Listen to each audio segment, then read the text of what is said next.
खुलुमबाय गोजोन फुंबिलिनि गासैबो बडलेण्ड बुब्लिनि अनसायगिरिफोरखौ बरायग्रोबाय। दिनै 27 अक्ट'बर समबारनि फानजामुथिखौ फरायथिनो लादों आं रबिन बसुमतारिया। फानजामुथिनि गिबियाव दं मेष राशि। नोंथांनि मावनो लानाय खामानिफोराव जेंना जेंसि सोमजिनो हागौ। जेंना गोनां सान। वृष राशि। देहाया हरखाबै लोमजाखांनो हागौ। सावस्रिया लोरबां जागोन।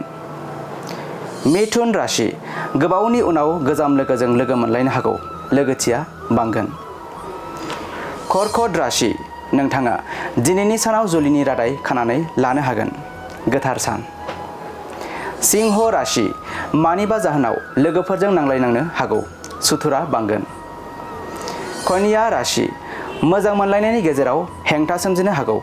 अशान्तिजोंनो साना बारलांगोन। तुला राशि। मोजां हाबा मावनो थाखाय सोरनिफ्रायबा थुलुंगा मोननो हागौ। मोजां सान। वृश्चिक राशि। नोंथाङा गावनि गोरोन्थि हाबा मावफ्लांनायनि थाखाय माबा मुवा खहा खालामनांनो हागौ। धनु राशि। नोंथाङा गावनि गोब्राब नाजानायनि फिथाइखौ जाफुंसार महरै मोननो हागौ। सुखुनि सान।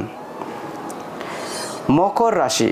नोंथांनि देहायाव हरखाबै सानाय सुनाय सोमजिनो हागौ।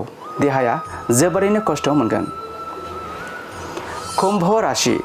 बेफार फालांगि खालामोब्ला मुलाम्फा जानो हागौ। आय गोनां सान। आरो मीन राशि। गोब्राब खस्थ' खालामनायनि थाखाय नोंथांनि धोना बांगोन। मोजां सान। दिनै सानसेनि राशि फरायथिनायाबो एसेनोसै।